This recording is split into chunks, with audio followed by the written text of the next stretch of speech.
Hello and welcome back to my YouTube channel. This is the latest installment in the Growing an Ice Cream Bean cutting series. It's 2023 December, day 609. So the flowers are not quite what I expected. They look like this. I got a new smartphone, and at first I was filming in 120 frames per second. But there's a tendency, especially when the sun's beating down, for the phone to overheat. Plus, YouTube does even have the capability for 4K 120 frames per second. So I decided later on to lower it to 60 frames per second, and that gives me a stabilization setting as well to avoid shaking. So you're going to see various varying footage quality throughout this video, because it's a bunch of stitched together clips over a very long period of time. But I'm still figuring this camera out. Nonetheless, the quality is very good compared to all the smartphones and cameras I've had in the past. So yeah, I would say the lighting is, the coloration, saturation is pretty good. So there's 3 of these ice cream beans. This one has a little bit of webbing on it. But otherwise, they're very clean. They're felty to the touch, and they don't seem to suffer infestations by any bugs. This tree in general seems, well, I mean, you can see there's chunks of leaves missing, but hasn't affected the health of the plant overall. Doesn't seem to have spider mite problems, although can't really say for sure. I mean, these leaves do get old, and then that may be some fungus over there, but the plant has an amazing ability to recover, and it's very, very fast growing. So maybe it does have mite problems, and that's why some of the older leaves look like that, but I'm not sure. Maybe the life expectancy of these leaves isn't supposed to go past a year anyway. So yeah, you can see there's definitely some predation, but overall this tree is so productive that the growth outpaces any kind of pest predation. And you can see the root ball is exposed here due to repeated watering, and some of these roots just turn pale and seem to have shriveled away and no longer function. So it's a structure, but I'm sure all the roots on the inside of this old root ball are still alive, and they've colonized all of the cocoa-acquired mass in that square volume in the self-watering planter. So I don't know if this is as big as this tree can get. Maybe it can get a little bit bigger. Definitely there's a very generous water holding capacity in these self-watering planters. They're huge compared to what I used to have. And despite that, though, I'm always kind of worried that this tree is going to exhaust its water reserves very quickly. But so far, in winter, it seems to be doing fine. So this was taken a few days later. You can see this is in full bloom here. So I haven't seen any pollinators on these flowers. Sometimes I would see like bees or wasps just going for the extra floral nectaries, but nothing after the actual flowers themselves. You can see more on top there. So this is 2 months later, 2024 February. And these ice cream beans have been on here for several months. They've taken a very, very long time to develop, which I'm not sure is normal, but this is the first season. So typically fruiting is very, very suboptimal in the first season because the fruit trees don't have enough foliage to support that many fruits, and so you might get some fruits, but they tend to be on a delayed developmental trajectory. And I think that's been the case with all my other fruit trees or vines in the past. But yeah, so no more ice cream beans except for these three. And I have no idea when they're going to be ripe. So in the meantime, I'm just observing this foliage here. So you've got shades of red, orange, and yellow, which is pretty nice. And yeah, these things have gotten a lot bigger and thicker. I don't know how much more they're going to grow.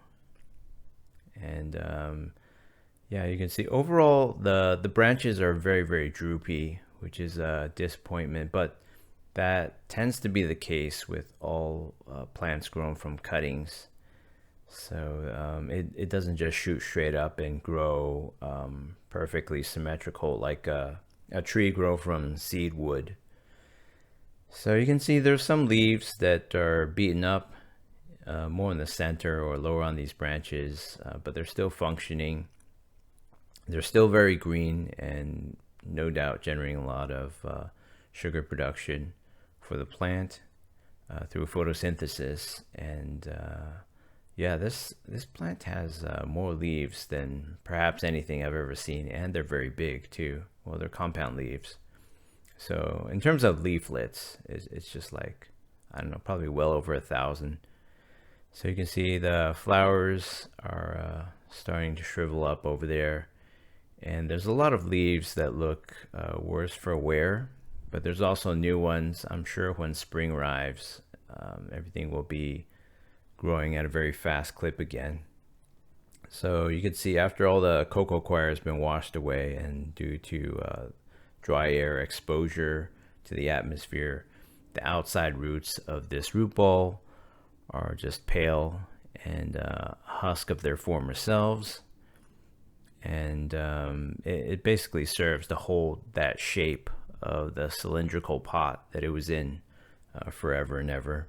As you can see, one of those pots in the left in the background over there. So there's a mourning dove that flew away. That's the only time I saw it, but who knows how many times it's rested there while I was not looking. So this is in March 2024, day 717. As you can see, there's more new foliage. It's coming along in shades of red.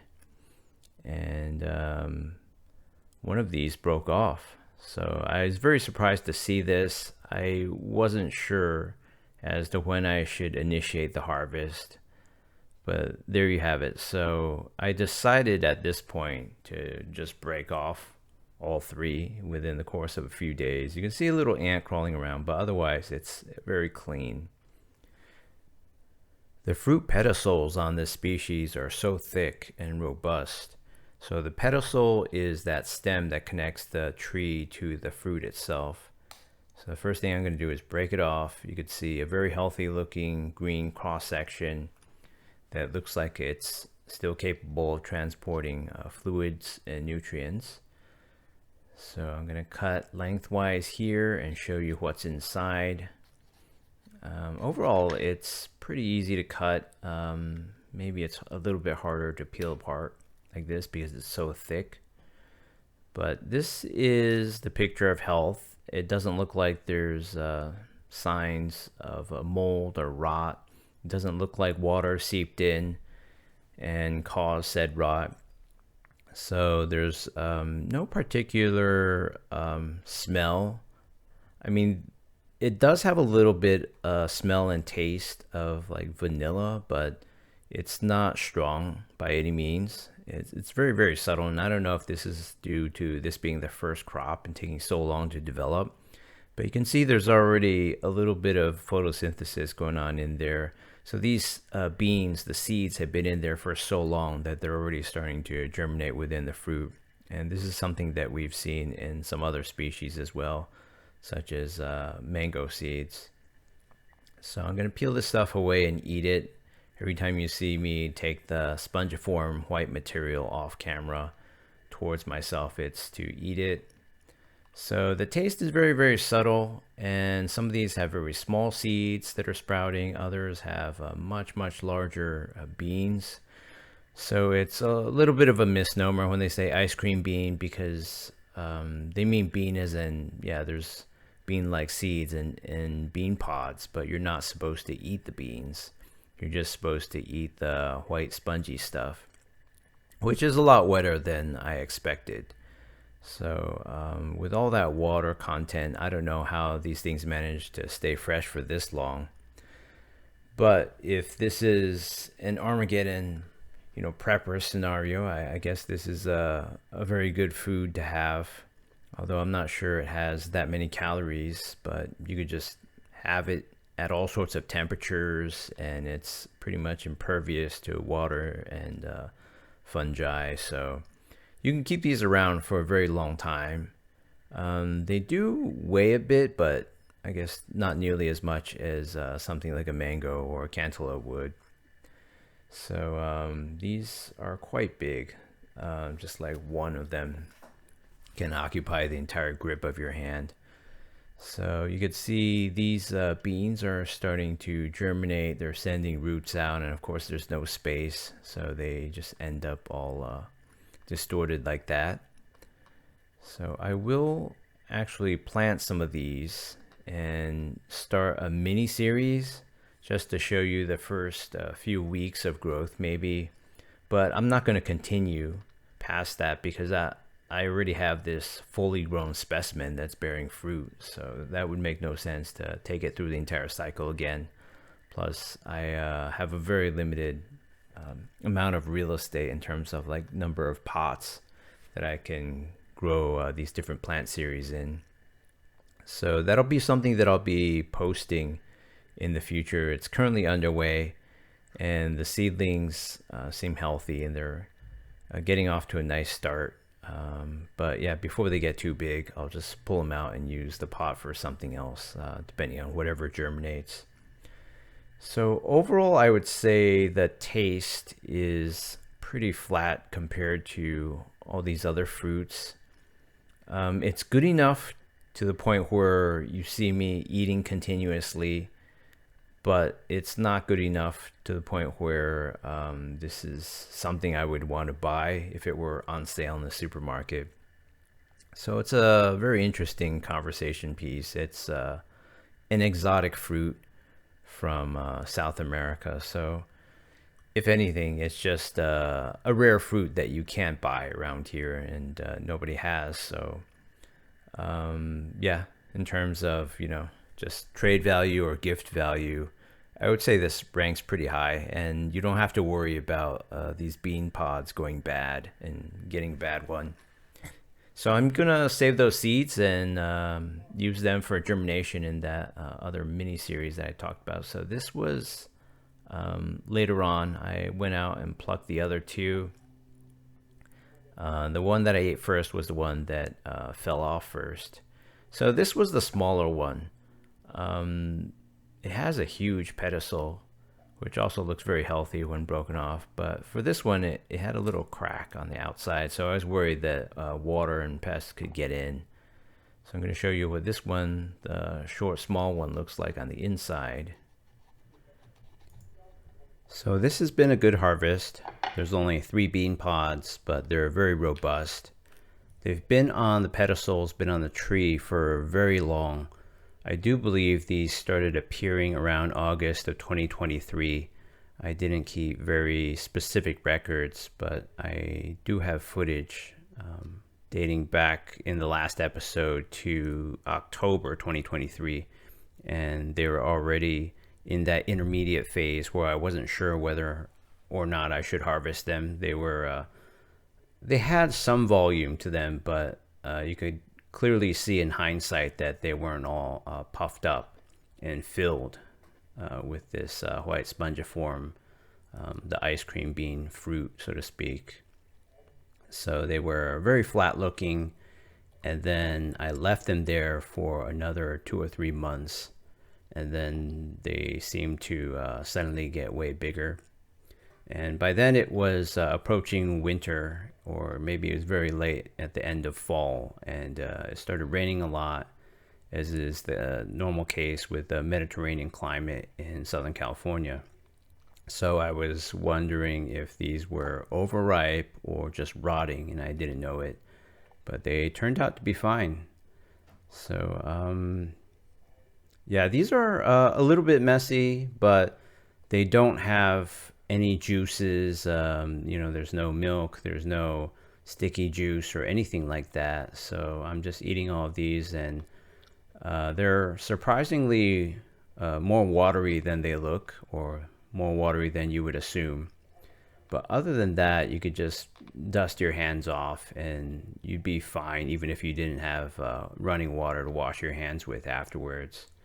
So this bean pod was quite small.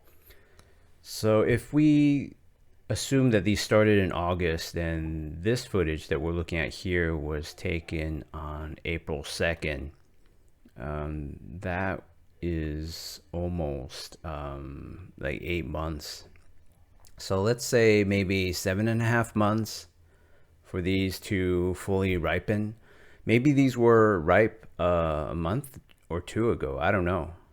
It's certainly possible. Like, I don't really have any experience with this. This is the first crop.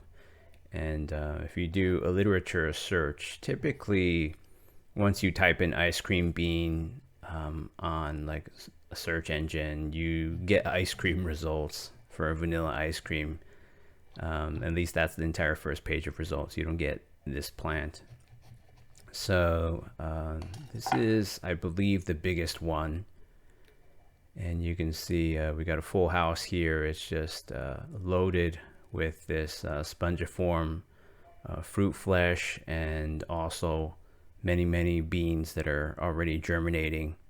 So you can see they're already making a bit of chlorophyll. There's the green there, and the roots are looking to go somewhere but have no space to go. So I'm going to pick out the best seeds, and after opening this one last, I decided that it had some of the best seeds, the biggest ones that had the most potential. So I ended up going with 4 of these, but that's a video for another day. So in terms of the series overall, I haven't decided how long I want to keep this ice cream bean tree. So I definitely want to see what the second harvest looks like. I may just keep this for a very long time for personal enjoyment and consumption. Certainly it's a rare and exotic fruit, so this could be a very interesting topic of conversation when I give it to people as a gift. And I'll also be consuming a lot of these myself. Of course, it doesn't seem to have that many calories, so you can either consider it diet food, or you know, it's just like something that's a curiosity. You know, you can't sustain yourself on this unless you probably had like hundreds of these available to you. So it's going to be a very small part of my diet, but I figure I grew it myself. I know what's going in there, so it should be healthier than most of the foods you can buy out there. Probably more nutritious, although I'm not quite sure what the nutritional composition of this is. So you can see some of these contain multiple beans, and they're all misshapen. I don't know what the deal is until I plant these, but that's a fair bit of seeds, but they don't really intrude too much into the tasting, the eating experience. They're very easy to get out of the way, and there's really no obstructions. They're not annoying or anything like that. So this has been a very interesting eating experience, and look forward to the rest of 2024 in terms of seeing how this plant develops. So I mentioned that the self-watering planters, the big square ones, I do believe they're 20 inches in each dimension. So each inch is 2.54 centimeters. I guess that makes them around 50 centimeters, or half a meter in length and width. Maybe they're a little bit taller. The water reservoir is considerable, but with this plant, I was always worried about not watering enough because of how many leaves it has. So I do believe this comes from the Amazon jungle. So it's used to a humid environment, needs a lot of water, and hence I didn't figure out that the watering reservoir wasn't full and activated, so to speak, until I took the shower wand and put the nozzle directly on top of the root ball, and just like not blast it, but put it at sort of like half flow and let it shower directly in there without spraying for about the better part of 10 minutes on and off. And I was just wondering how much the planter reservoir could hold. And eventually there's a several minute, multi-minute delay between when you're at capacity and the whole thing is saturated, and when you actually see and hear a spout of water come out of that relief hole at the bottom. So that's what you know the planter is completely full and the reservoir is in effect, which is important because for the first few months of using the big square planters after the transplant for multiple plants, like I didn't realize how much water it would take. And compared to the volume of the water reservoir, the shower nozzle fill rate is actually quite slow. It might seem like a lot compared to even a handheld shower nozzle or a watering can by far, but it's a very slow fill rate for such a large volume. So there's really no mess there. It's April 2024. It's still the same month as what I just showed you. It's day 728. So you can see there's some new foliage and definitely many new flowers on the way. Some of those leaves are burned. So I did look at the previous episode to get a sense for the timing in terms of how long the fruits have been on the tree. And the foliage looked really robust last year. So a lot of these leaves, they look a little burned now, the older ones. So I expect a lot of shedding, and that's what's been happening throughout 2024. But new crop of leaves are coming in, and they look healthy so far. So I don't know. I mean, like I said before, there could be some spider mite predation. There could be some disease or other reasons, but I'll try to be a little bit more diligent about applying the Bayer BioAdvance 3-in-1. It's miticide, fungicide, disease prevention and all that, and assorted pesticide. So that seems to be effective at holding everything at bay, but it needs to be applied, I don't know, maybe every month might be overkill or not absolutely necessary, but it seems like every quarter at least that keeps things in check. So this is non-native, of course, and it's going to perhaps struggle a little bit with the climate here, but I think now that I've filled up the reservoir to the planter fully, it should have fewer problems in terms of staying hydrated, because that was a big concern with these big compound leaves that droop naturally. I always had a hard time telling whether the plant was thirsty or not. And I think after I filled out the reservoir and had water coming out of that runoff spout, that hole, basically the leaves perked up a little bit. But this is not a species in which the compound leaflets are going to be ever parallel to the ground or even anywhere close to it, or even 45 degrees. And they're so big, they weigh so much that they always kind of look like this. But if the plant is really dehydrated, you'll notice the new growth is sort of wilting as well. And that tends to come out a bit curved too. So it's overall a very droopy plant. But it has very strong branch growth. I think out of all the plants I've had, maybe this has the strongest stems and trunks, but everything's really droopy. And a lot of that has to do with the fact that it's a cutting. So you're not going to get straight up growth for a lot of these branches. But overall, it's been low maintenance. It's been a real champ. I do think this is one of the fastest growing plants I've ever raised. aside from maybe Sweet Annie, which I had to call Sweet Wormwood because there's a band out there with that name that came up with a song. Yeah, this side shoot or branch has always been around, and that's gotten thick as well. Although it's chronically underdeveloped, it's sort of stunted in stasis most of the time, but it's sending out new leaves as well. So this old foliage is looking a little ratty, and I expect it to be completely replaced. So yeah, I mean, we had a big transplant, so I expect there had to be some kind of damage and adjustment. So some of these roots are functioning and they go deeper, but a lot of these roots that are just in contact with air are basically dead and are just there for holding some cocoa coir in place and maintaining the overall structural integrity, the root anchoring of the entire plant. So it's very lopsided, but the trunk is so thick that it doesn't seem to matter. And because the reservoir is so bottom heavy and can be filled with so much water, I don't have to worry about anything tipping over in Santa Ana winds anymore, which is great. So I think these huge planters have been a real boon to my gardening experience. It removes the need to ask my neighbor to water while I'm gone on vacation.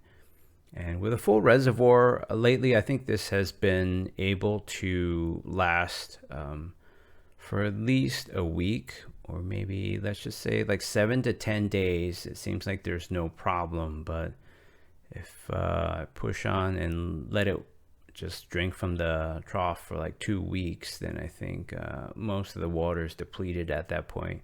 So this is one of the thirstiest plants I've had, just because it's such a fast grower and it's gotten so big. So it compares to like the passion fruit vine experience, and say the honeydew was drinking a lot too. So vines and melons, of course, with all that foliage and no real trunk to maintain, they just grow really, really fast, and the water use is just off the charts. So a viewer reminded me that Epsom salt is a thing to use. I had used Epsom salt perhaps the better part of a decade ago. It's a bath salt, magnesium sulfate. So when dissolved, it becomes magnesium and sulfate ions. So it has many supposed benefits. Helps seeds germinate, makes plants bushier, more chlorophyll production, enhances flower color. Basically, when the nutrition is firing on all cylinders, then the plant health improves. So I'm hoping that this will help improve the immune system of all my plants as well. So maybe this is the magic ingredient that's been lacking, because I already have Miracle-Gro, which has most of what a plant needs. And then I have the crushed vitamins, which provides for calcium and trace minerals, trace metals.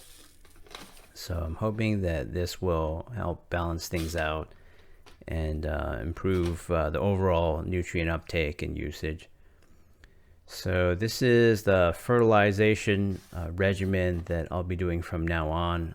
Use the big end of the Miracle-Gro scoop for outdoor plants, and this is directed in terms of usage to be 1 large scoop per 1.75 gallons, but the watering can actually fills up to about 1.75 gallons.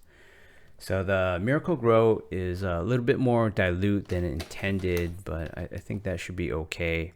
If anything, people have always been saying for the last 10 or more years that I use way too much of the stuff.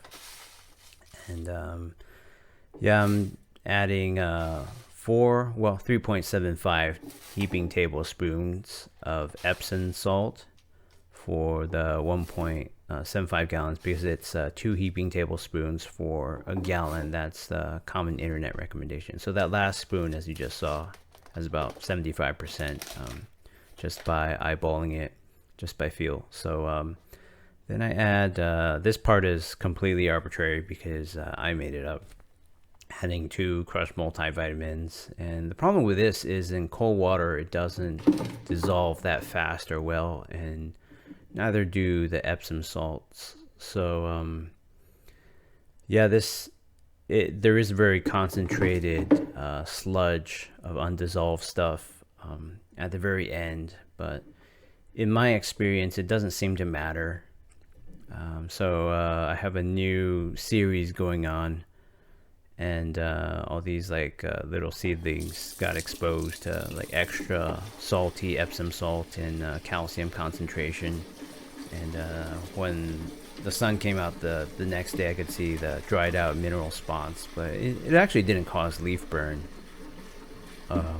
not to my knowledge. But yeah, the plants seemed to grow fine, even though they had very shallow roots at that point. So this is how I do it. I just use cold water. I shake occasionally, intermittently, but I don't make a federal case out of it. So yeah, I don't ensure that it's 100% dissolved. I guess I could shake harder if I just cut my palm over the mouth of this after I'm done filling it up, and then cup the other palm over the shower nozzle, and then just like violently shake up and down. But yeah, I have to make this recipe for several watering cans worth to take care of everything when I'm fertilizing. So the frequency for Miracle Grow is, I think, once every 2 weeks. That's what's stated in the instructions. So that's what I do. But now that I'm adding Epsom salt, people say you should do that once a month. So I'm just doing once a month, and then there are fertilizations where I'm just adding the Miracle Grow and no vitamins in between, like at the half-month mark. So yeah, just to recap, I'll do this full recipe once a month, and then in between I'll just do Miracle Grow only. And yeah, hopefully the multivitamins crushed will provide for plenty of calcium for the plants, and that'll just kind of stay in there. I can't imagine that they'll need even that amount or much more than that. So yeah, I don't really know whether I'm overcalcifying or undercalcifying. I don't know. But yeah, that crushing 2 of them was just a hunch I had a long time ago. So other people can do things like eggshells or Tums or whatever. You know, I've tried Tums in the past too. So as I said before, whenever I use this watering can, that means fertilizing, because for watering, ever since I moved to this place, I just got that shower wand from Lowe's. It's been a real boon to getting huge amounts of water to everything that needs it in my front yard, and washing off the concrete and the pots and whatnot.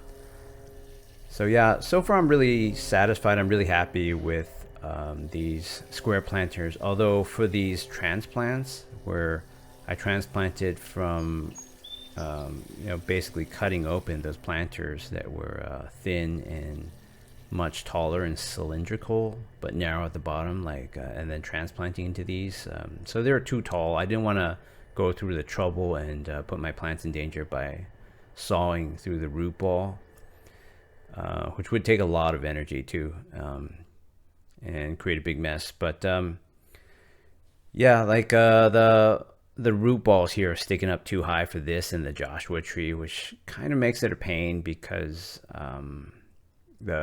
when I water, either just straight up tap water or when I'm fertilizing, there's a tendency, especially when I'm just watering for the cocoa coir, to run off the edges and create a little bit of a mess, and I just don't like the erosion effect over time.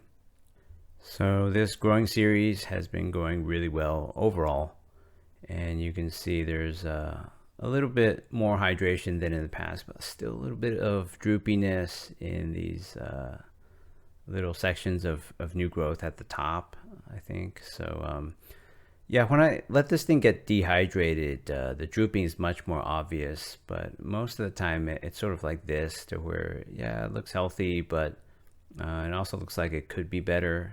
And a lot of flowers are developing the buds, and they take quite a while to ramp up and actually bloom. So maybe late spring, early summer is when these are supposed to bloom. So I can see a little bit of webbing here and there, and I do think that it could be spider mites, and that explains why the old leaves look so beat up. So spider mites are very insidious, and unlike season 1 and the early seasons of my plant growing journey on YouTube, like with sweet potato vine, where the entire plant was just covered with vines, and you could see millions and millions of very large invisible white spider mites crawling around on everything and migrating around. The spider mites that have been plaguing my plants here seem to be very limited in numbers, or they're likely to be very different species. I mean, I think there's like probably tens of thousands of spider mite species out there, and the ones that are perhaps infesting my plants and spinning those little webs are just largely invisible. I haven't really examined the undersides of every single leaf, but I never see them crawling around. Like, even when I do see little dots, they don't move even if I kind of like bump them with my fingernails. So yeah, maybe this is just very, very small spider mites, basically sort of like a invisible plague. It's very insidious. So I think, yeah, it's about time to spray again with a Bayer Bio Advanced, or very soon, to head off that problem before it becomes more serious. So only the Joshua tree is immune to all of this nonsense. The rest of the plants, they don't have leaves that are that hardy and armored, prevent this kind of stuff from happening. Although the Joshua tree was once infested with scale insects. But that's a thing of the past. I think the Bayer Bio Advanced 3-in-1 took care of everything. So yeah, I'll keep a lookout for spider mites. I'll examine the leaves more closely for the next episode and report back on what I find. But for the most part, this has been a very hands-off series. The cutting just grew really fast, just like the nursery worker said. It's one of the fastest growing things out there. So yeah, I like fast growers for the purpose of viewing. For a series, fast growth is always a lot more exciting than slow growth. So yeah, it looks like there's just so many flower buds. The second harvest should be very full compared to just the 3 bean pods that I showed you from the first harvest. And I think they should ripen much, much faster. So thanks for watching this video update in the series. Please stay tuned to my YouTube channel for further updates and new series.